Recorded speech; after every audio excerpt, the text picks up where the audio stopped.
নমস্কার, আমি সায়নী দৈনিক রেবেলে আপনাদেরকে স্বাগত জানাই। আজ মেলা প্রাঙ্গণে বিষণ্ণতার ছোঁয়া, আজ মেলা ভাঙার খেলা, আজ শেষ হয়ে যাচ্ছে বাঙালি বই পার্বণ। পাঠক এবং সাহিত্যের মিলন মেলার বন্ধন আজ টুটলো বটে, কিন্তু আবারও ফিরে আসার কথা বলে যাচ্ছে এই মেলা প্রাঙ্গণ। এখান থেকে শুরু করবো আজকের পর্ব। তার আগে দেখে নেব আজকের হেডলাইন্স ফুটবল এক নজরে।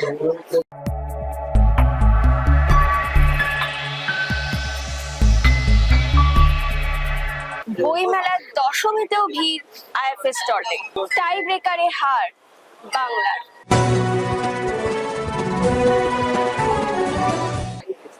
চলে আসে বিস্তারিত খবরে। সাহিত্যের এই মহোৎসব আজ শেষ হল।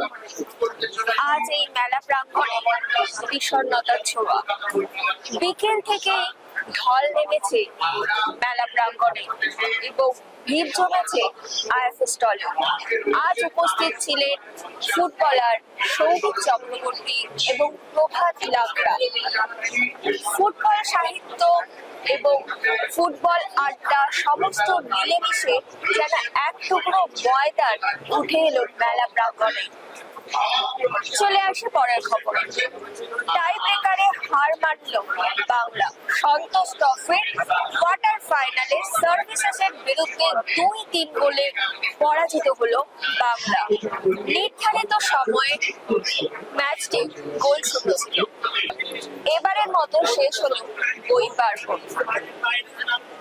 এই 13 দিন ধরে বইমেলা প্রাঙ্গণে ফুটবল প্রেমী মানুষের ঠিকানা ছিল 280 নম্বর আইএফএ স্টল।